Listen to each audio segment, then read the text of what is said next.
Imaginei no topo encantador de uma colina o trono da fortuna.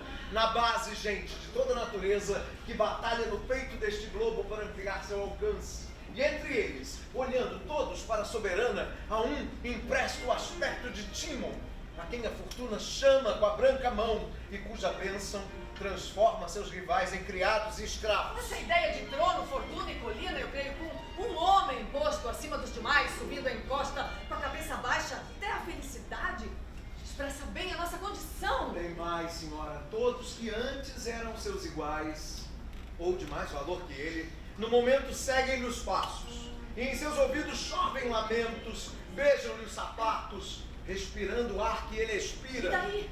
Mas se a fortuna muda seus caprichos e esquece o antigo amor, seus agregados que lutam para segui-lo até o topo, se arrastando de quatro, o largam logo, pois ninguém segue passo que escorrega. Isso é comum, há mais de 1000 pinturas com moral que demonstram bem melhor do que a palavra esses golpes da fortuna. É verdade, meu senhor. E é bom, Timon, saber que olhos maldosos assistiram o pé da fortuna pairar sobre cabeça.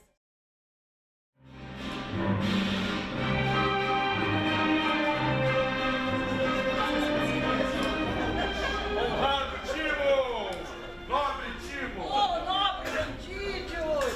Vindo direto da prisão! Obrigado por minha liberdade.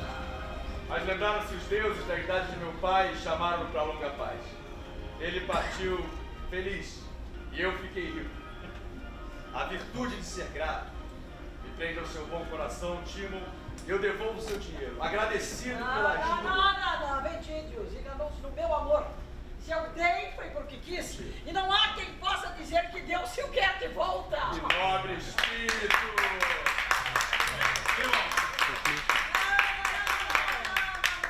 Inventou-se a cerimônia para encobrir gestos vazios, atos covardes, a hipocrisia. Mas onde a amizade é dispensável. Por favor, sentem-se. São mais bem-vindos à minha riqueza do que ela é para mim. Sempre soubemos disto, senhor. E certamente se aproveitaram.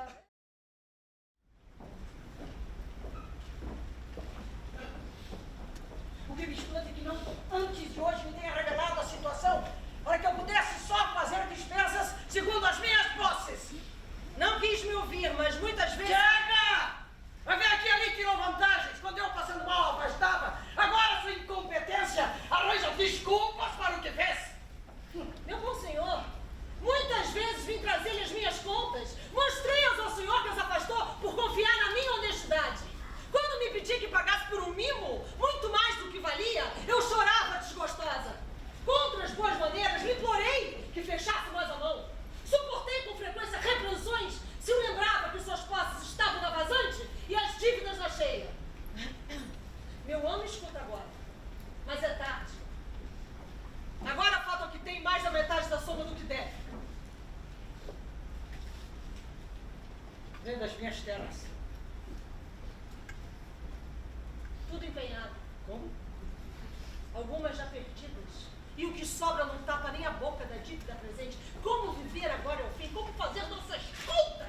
As minhas terras se estendiam até Esparta. Senhor, o mundo é só uma palavra. Se fosse todo seu pelo que dava, depressa ele acabava.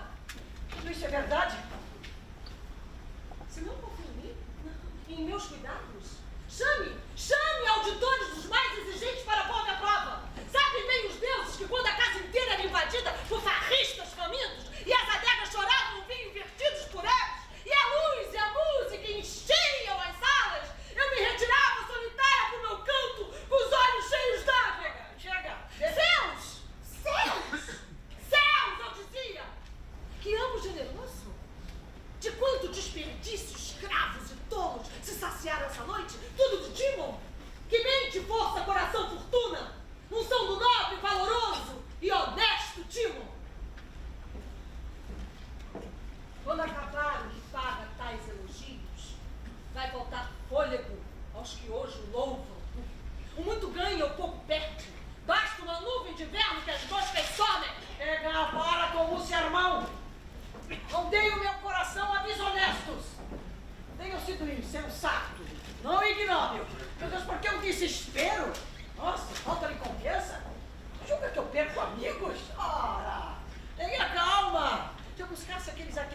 tinha uma prova com empréstimos.